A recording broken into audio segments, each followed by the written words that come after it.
आप समझिए कि 1950 से जब संविधान लागू हुआ तब से ये चीज़ है कि मुस्लिम भी एसटी के रिजर्वेशन में आ सकता है, लेकिन हमारे जैसे लोगों को जानने में 75 साल लग जाता है कि मुस्लिम भी एसटी होता है। तो खुद बोलते हैं शेरशाहवादी समाज जो है उनका भी ट्राइबल हिस्ट्री है, जो शेरशाहवादी समाज है वो भी ट्राइबल हिस्ट्री है। ये तो एक रास्ता बना है, अब ये रास्ता बना है तो इमारत भी खड़ा होगा।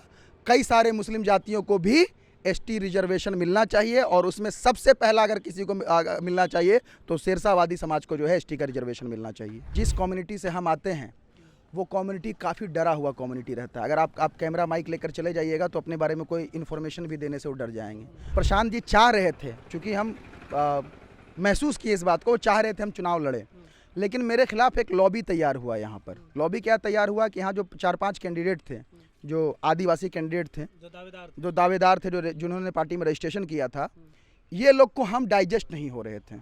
इन लोगों को लग रहा था कि एक लीडर यहाँ तैयार हो सकता है, तो ये सारे लोग जो एक समर्थन कर दिए किसी एक कैंडिडेट को, उदय सिंह जी के यहाँ जा करके कि देखिए 2 ही सीट रिजर्व है, कटोरिया और मनिहारी, और यहाँ भी अगर आप मुस्लिम एसटी को लड़ा दीजिएगा तो हम लोग का क्या होगा।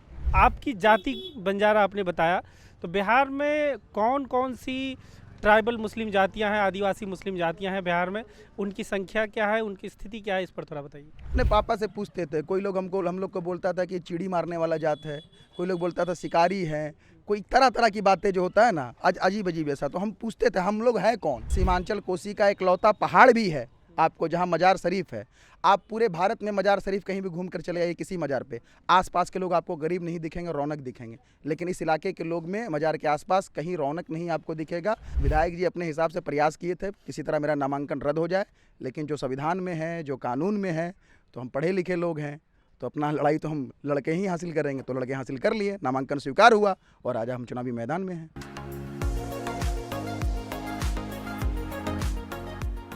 कटिहार जिले के मनिहारी विधानसभा क्षेत्र में अभी हम हैं। 2008 के परिसीमन के बाद ये विधानसभा क्षेत्र एसटी आरक्षित हो गया, यानी कि आदिवासी समुदाय के लिए ये सीट आरक्षित हो गया।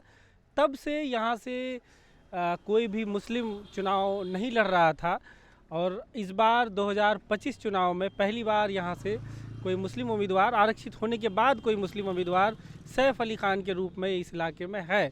और ये एक बड़ा डेवलपमेंट है इस नज़रिए से, क्योंकि अगर आप एसटी आरक्षित सीट जो हिंदी हार्टलैंड में है, हिंदी भाषीय क्षेत्र में है, यूपी में है, बिहार में है, मध्य प्रदेश में है, आसपास के ज़िलों में है, आसपास के राज्यों में है, तो उनमें मुसलमान एसटी आरक्षित सीट से नहीं चुनाव लड़ते हैं। तो ये इस इलाके के लिए बहुत बड़ा डेवलपमेंट है।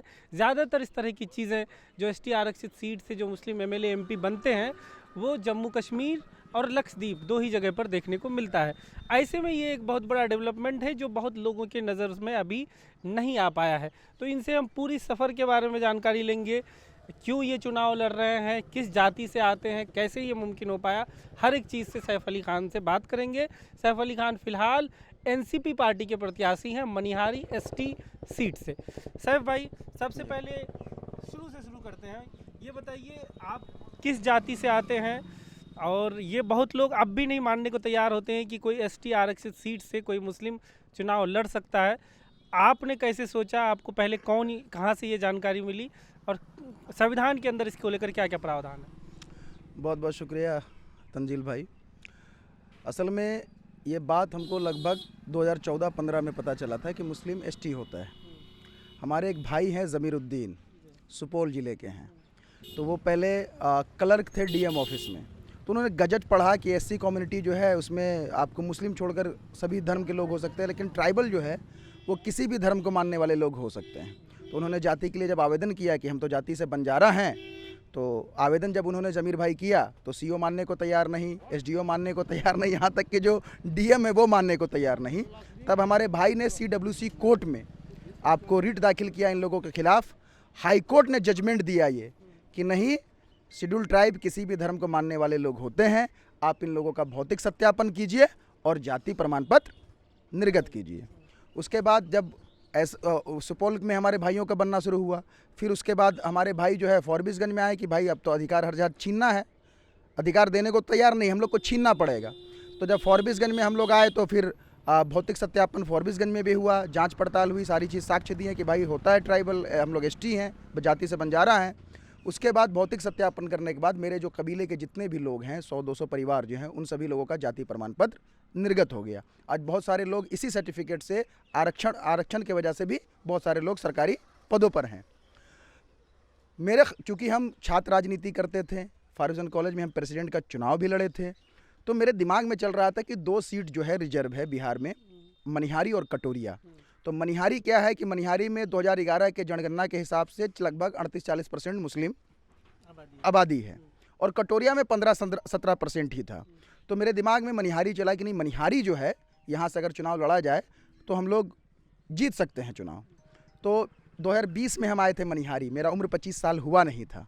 तो 2020 में हम, अब्बा हमारे बीमार रहते बावजूद अब्बा को हम लेकर के आए थे और कांग्रेस से प्रयास किए थे, कांग्रेस में ही थे अब्बा हमारे, तो कांग्रेस से हम लोग प्रयास किए लेकिन चीज़ें नहीं बन पाई। उसके बाद चूँकि मेरा जो, आप खुद बहुत हद तक हमको जानते भी हैं कि मेरी जो आर्थिक स्थिति है वो आज के दौर का जो मुखिया का चुनाव होता है वो भी लड़ने की नहीं है, तो हम विधायक का चुनाव लड़ने का कैसे सोच सकते हैं। फिर जब जनसुराज पार्टी आई तो प्रशांत जी कहते थे कि गरीब से गरीब लड़का होगा, अगर उसके अंदर काबिलियत होगी तो हम उसको चुनाव लड़ाएंगे। तो प्रशांत जी को देखने के बाद प्रशांत जी से मुलाकात किए तो एक उम्मीद जगा कि नहीं, अगर हम इस व्यवस्था से जुड़ते हैं तो हमको मौका मिलेगा, अगर मेरे अंदर काबिलियत होगी और जब हम विधानसभा में काम करेंगे, पब्लिक में मेरा एक्सेप्टेंस हो जाएगा, स्वीकारिता नेता के तौर पे हो जाएगा, तो हम चुनाव यहाँ लड़ सकते हैं। लेकिन चीज़ें जनसुराज में ही मेरे साथ बेहतर नहीं हुई, बहुत मेहनत किया, 8-9-11 महीना हम बहुत मेहनत किए क्षेत्र में, बहुत सारे रिश्ते बने मनिहारी विधानसभा में, लेकिन टिकट हमको नहीं मिला। फिर भी हम जनसुराज के साथ बने रहे। उसके बाद ये हुआ कि जब क्षेत्र में आए तो लोगों का ये कहना था कि देखो सैफ, तुम में हम लोग एक विकल्प के तौर पे तुमको हम देख रहे थे। पहली बार लगा था मनिहारी विधानसभा में कि एक मजबूत विकल्प आया है। हम लोग एक ही आदमी को 15 साल से ढो रहे हैं और मजबूरी में ढो रहे हैं, क्योंकि अपने पास परिसीमन लगा हुआ आरक्षित सीट है, तो हम लोग कर नहीं सकते थे, तो तुमको चुनाव लड़ना होगा। तो हम बोले लड़ेंगे, लेकिन साधन संसाधन कहाँ से होगा। तो लोग बोला हम लोग क्राउड फंडिंग करेंगे, हम लोग अपनी ताकत बढ़ाएंगे, तुम्हारे लिए चंदा मांग के लड़ाएंगे, लेकिन तुमको चुनाव लड़ाएंगे।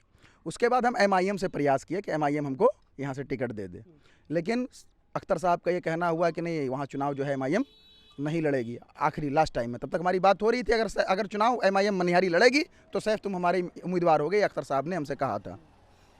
उसके बाद वो भी नहीं हो पाया, तो लास्ट आवर में हम लोग को एक आइडिया आया कि भाई इंडिपेंडेंट चुनाव लड़ेंगे तो समस्या होगी, बल्ला मिलेगा कि स्टोव मिलेगा कि कुकर मिलेगा, कैसे लोगों को समझाएंगे। तो घड़ी छाप अगर हम लोग लेके आते हैं, घड़ी सिंबल लेकर के आते हैं, तो इसी लोकसभा और विधानसभा में घड़ी छाप को सांसद के तौर पे तारिक साहब भी चुन कर गए। और यहाँ से 2010 में गीता किसको प्रत्याशी थी, तो लगभग वो चुनाव जीतते जीतते हार गई थे 2-4 हज़ार वोट से। तो घड़ी यहाँ सब पहचानते हैं, तो हम लोगों ने घड़ी लेकर के आया है। अब ये घड़ी हम लोग चाहते हैं इस घड़ी की वजह से जो है मनिहारी का कहीं समय बदल जाए, तो मनिहारी के लोगों के लिए, मनिहारी की जनता के लिए जो विधानसभा की स्थिति है, बाढ़ कटाव यहाँ का मुख्य समस्या है। बाढ़ कटाव से 30-40 साल से लोग परेशान हैं और वो समझिए एक दहशत झेल रहे हैं बाढ़ कटाव का। तो बहुत सारी समस्या है, यहाँ सड़क नहीं है, बाढ़ कटाव का समस्या है, थाना ब्लॉक अंचल में खुलेआम रिश्वतखोरी है। समस्याओं पे बात करेंगे, थोड़ा सा हम इसी बीच अपने लोगों को बता दें कि जो बीच में बात हुई थी कि जो ST आरक्षित सीट से मुस्लिम कैसे चुनाव लड़ सकते हैं, कि संविधान का जो धारा 342 है, आर्टिकल 342, उससे ये तय होता है कि कौन देश के अंदर ट्राइबल ST कैटेगरी का आरक्षण का लाभ ले सकता है। और उस धारा के अंदर कहीं भी मज़हब के तौर पर, धर्म के तौर पर, रिलीजन के तौर पर कोई बाउंडेशन नहीं है। किसी भी धर्म के लोग ट्राइबल हो सकते हैं, बस शर्त यह है कि ट्राइबल जैसा उनका रहन सहन, उनका कल्चर हो। लेकिन जो धारा 341 जिससे दलित आरक्षण तय होता है, जिससे SC आरक्षण तय होता है, उसके अंदर मज़हब का दायरा है, मुस्लिम जो है दलित नहीं हो सकते। तो ये बारीकियां हैं जो बहुत कम लोगों को पता होती हैं। और दूसरी चीज़ ये कि जब ये सीट जनरल था तो यहाँ से मुबारक हुसैन जैसे शेरशाहवादियों के जो सबसे बड़े नेता हुए हैं इस इलाके में, मुबारक हुसैन यहीं से विधायक हुआ करते थे और उनके डेथ होने के बाद, उनके इंतकाल के बाद ही ये सीट फिर ST आरक्षित हो गया। अब थोड़ा सा और पीछे जाते हैं साहब भाई, फिर आपके विज़न पर और काम पर आएंगे। आपकी जाति बंजारा आपने बताया, तो बिहार में कौन कौन सी ट्राइबल मुस्लिम जातियां हैं, आदिवासी मुस्लिम जातियां हैं बिहार में, उनकी संख्या क्या है, उनकी स्थिति क्या है, इस पर थोड़ा बताइए। नहीं, संख्या जो आप कहिएगा, जिस बंजारा कम्युनिटी, एक तो पहले मुस्लिम बहुत सारे बंजारा भी, हिंदू भी है बंजारा, लेकिन जो आंकड़े जनगणना में जो बंजारा है उसमें हिंदू मुस्लिम दोनों हैं। और आपको एक बेदिया जाति है जो मुस्लिम भी है और हिंदू भी है, बेदिया है ना। यहाँ पर आप शेरशाहवादियों को भी जाति सूचक गाली के तौर पे इस्तेमाल होता है बदिया, वो बदिया नहीं, एक बेदिया जाति है, वो जो है आपको वो भी एसटी आरक्षण में आता है जो मुस्लिम समाज से हैं, जहाँ तक मेरे नॉलेज में जो चीज़ है अभी तक। और रहा बात आबादी की, तो जिस कम्युनिटी से हम आते हैं वो कम्युनिटी काफ़ी डरा हुआ कम्युनिटी रहता है। अगर आप कैमरा माइक लेकर चले जाइएगा तो अपने बारे में कोई इन्फॉर्मेशन भी देने से वो डर जाएंगे। तो जो आंकड़ा हमारा जो बंजारा समुदाय का आया है जनगणना में कि 8-9 हज़ार का आबादी है, ये ऐसा नहीं है। ये लगभग जो है यहाँ इस पूरे बिहार में कम से कम 5 से 6 लाख की आबादी है। तो अब जब आपने नॉमिनेशन किया इस सीट से, तो उस वक्त क्या क्या परेशानी आई? क्या इजीली ये नॉमिनेशन एक्सेप्ट हो गया? क्योंकि और लोगों के लिए भी ये चौंकाने वाला रहा होगा कि आरक्षित सीट से एक मुस्लिम कैसे चुनाव लड़ रहा है। जी, नामांकन जब दर्ज किए तो उसका स्क्रूटनी, नामांकन जब दर्ज किए तो अगले दिन स्क्रूटनी थी।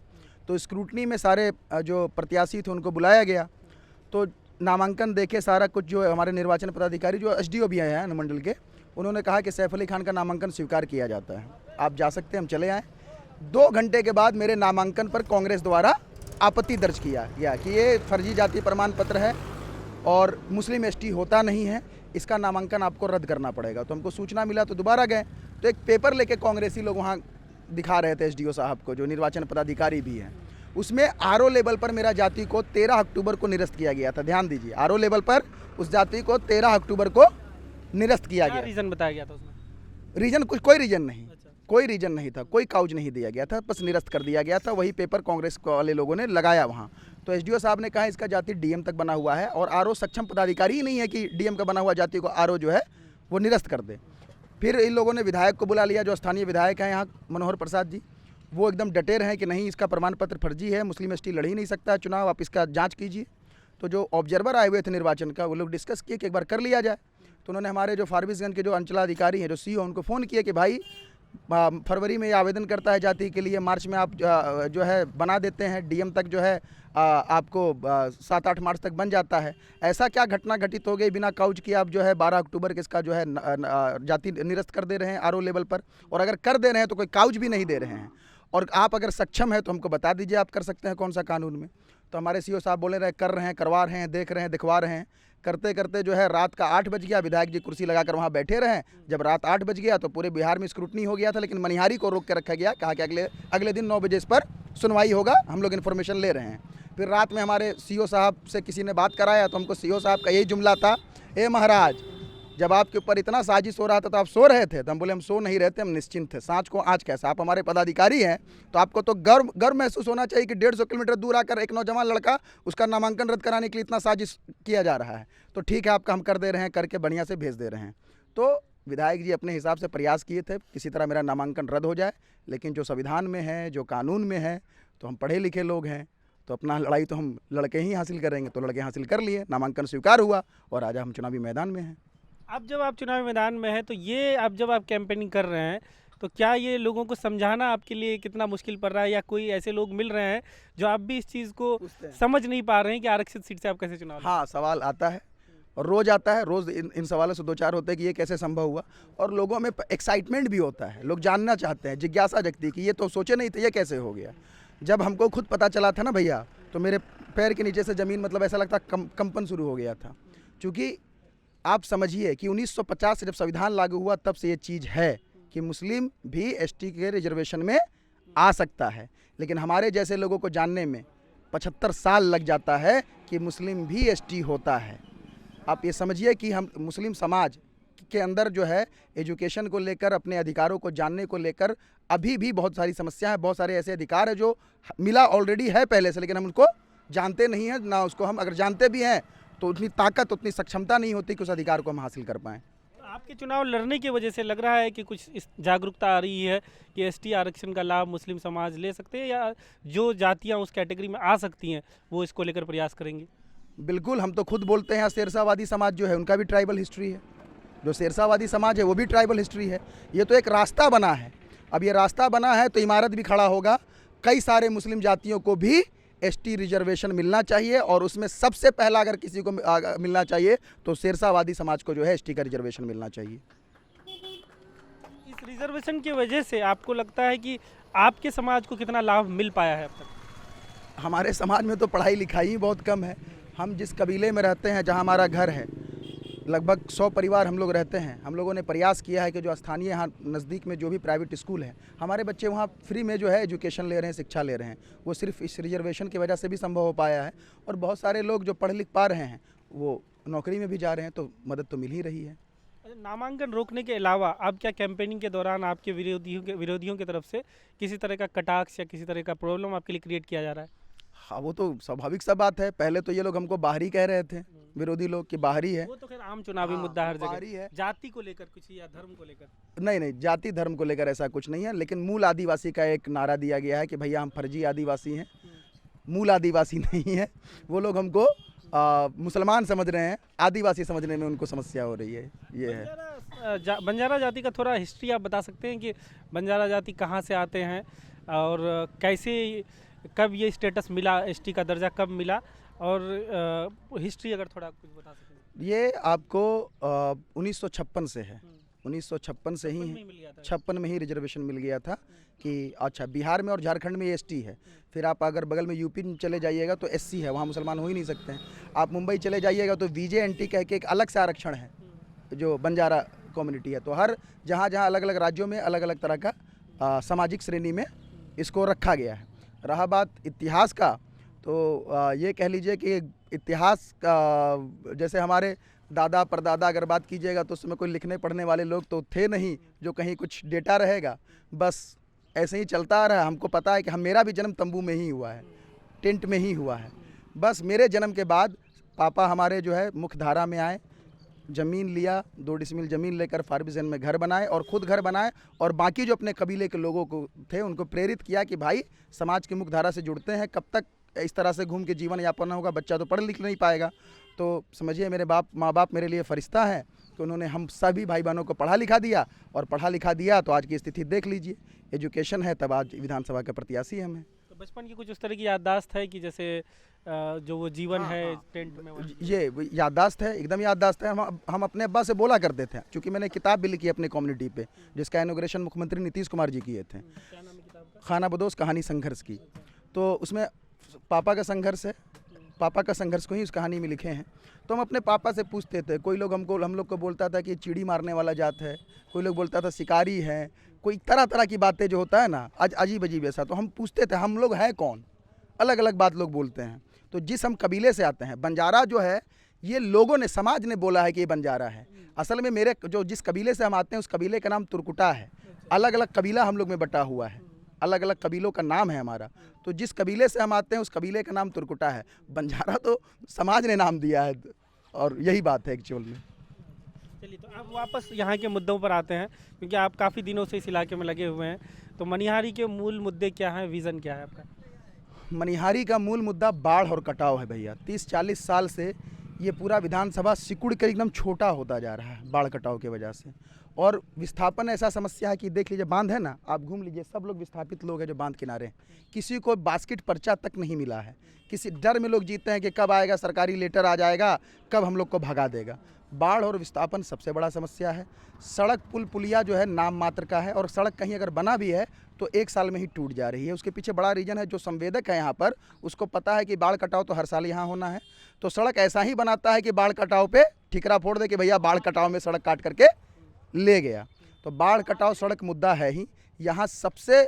आप सोचिए कि एक IG आदमी जो यहाँ का 15 साल से विधायक है, एक डिग्री कॉलेज तक इस विधानसभा में नहीं है अगर एजुकेशन की बात कर लीजिएगा तो। इतना खूबसूरत जगह है, इतना प्यारा जगह है। यहाँ गोगाबिल झील है पर्यटन की दृष्टि से अगर देखिए, और यहाँ सीमांचल कोसी का इकलौता पहाड़ भी है आपको, जहाँ मजार शरीफ है।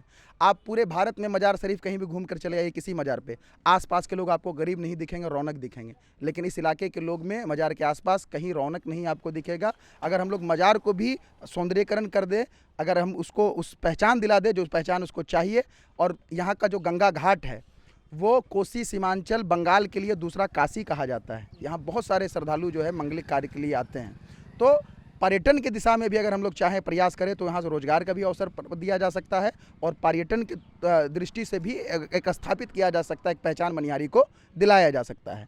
और रिश्वतखोरी तो आप सरेआम है। यहाँ पे हमारे जैसे लोग जब किसी काम के लिए अनुमंडल में जाते हैं, अभी चुनाव हम लड़ रहे हैं, तो लोग का एक्सपेक्टेशन है कि कुछ देंगे तो आसानी से काम करा देंगे, और अगर नहीं देंगे तो भैया ये कागज़ में दिक्कत है, वो कागज़ में दिक्कत है। ये स्थिति तो हमारे साथ अभी हो रहा है, तो आम लोगों के साथ क्या रहा होगा भैया, उसके बारे में कल्पना भी हम नहीं कर सकते हैं। चलिए जाते जाते क्योंकि काफ़ी जानकारी है आपको चीज़ों को लेकर, आपकी शैक्षणिक योग्यता क्या है, कहाँ तक पढ़ा है आपने? ग्रेजुएशन किए हैं, किस चीज़ में? साइकोलॉजी से ग्रेजुएशन किए हैं। असल में भाई ये है कि हमारे अब्बा को पता था बस पढ़ाना है, अच्छा। पढ़ाया कैसे जाता है उनको ये नहीं पता था। अब हमारे जो जनरेशन होंगे, हमको पता है कि पढ़ाएंगे बच्चों को कैसे, किस हिसाब का उनको सिलेबस होना चाहिए, किस तरह से पढ़ना चाहिए। बस हम पढ़ लिए हैं, ग्रेजुएशन जो आम लोग करते हैं ना, बस ग्रेजुएशन कर लिए हैं। ग्रेजुएशन कर लिए हैं तो लगता है कि अपने आप में एक डिग्री है, लेकिन हमको लगता है कि वो कहीं ना कहीं अभी भी हमको कमी महसूस होता है कि काश हम बढ़िया स्कूल में पढ़ लिए होते, अच्छे विद्यालय में पढ़ लिए होते तो मेरी क्वालिटी और अच्छी हो सकती थी। कहाँ से ग्रेजुएशन हुई है? फर्गुसन कॉलेज फार्गुसन से। और एक सवाल जो पीछे रह गया था, जनसुराज से आप जुड़े रहे, उन्होंने भी टिकट नहीं दिया, उससे पहले एमआईएम से भी जुड़े थे, और फिर लास्ट में आपने वहाँ से भी टिकट का प्रयास किया। तो क्या वो लगता है कि कहीं ना कहीं वो इस चीज़ को समझ नहीं पाए कि आप यहाँ क्या करने की कोशिश कर रहे हैं? नहीं, वो समझ रहे थे इन चीज़ों को, और प्रशांत जी चाह रहे थे, चूँकि हम महसूस किए इस बात को, वो चाह रहे थे हम चुनाव लड़े, लेकिन मेरे खिलाफ एक लॉबी तैयार हुआ यहाँ पर। लॉबी क्या तैयार हुआ कि यहाँ जो 4-5 कैंडिडेट थे, जो आदिवासी कैंडिडेट थे, जो दावेदार थे, जिन्होंने पार्टी में रजिस्ट्रेशन किया था, ये लोग को हम डाइजेस्ट नहीं हो रहे थे।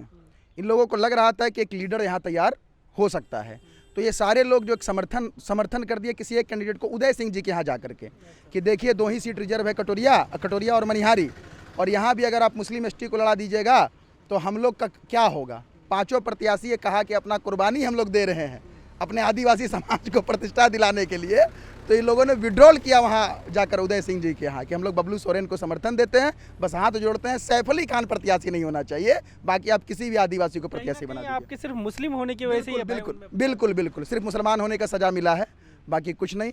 और सैफ अली खान नाम किसी का होगा, तंजील किसी का नाम होगा, शरीफ किसी का नाम होगा, तो उसको समस्या हर जगह है भैया। अपना रास्ता तो आपको खुद तैयार करना पड़ेगा, कोई रास्ता आपको बना करके नहीं देगा, यही इतना ही महसूस कर पाए हम। एआईएमआईएम पिछली बार यहाँ से चुनाव लड़ी थी, इस बार चुनाव ही नहीं लड़ रही, तो उनको क्या परेशानी आई आपको टिकट देने में? ये तो वो लोग जाने, उनका अपना व्यक्तिगत पार्टी का मामला है, तो 2-3 लोग पार्टी चलाते हैं, तो उनका अपना मामला है, क्यों नहीं दिया, लड़ाया नहीं लड़ाया, ये हमारा विषय नहीं है। नहीं लड़ाया तो नहीं लड़ाया, लेकिन मैदान में हम हैं। जनसुराज से पहले कितने साल आप एमआईएम के साथ रहे? हम थे लगभग 1.5-2 साल थे। चलिए बहुत बहुत शुक्रिया। ये थे हमारे साथ सैफ अली खान साहब, जो कटिहार के मनिहारी एसटी आरक्षित सीट से चुनाव लड़ रहे हैं, एनसीपी के उम्मीदवार हैं। धन्यवाद।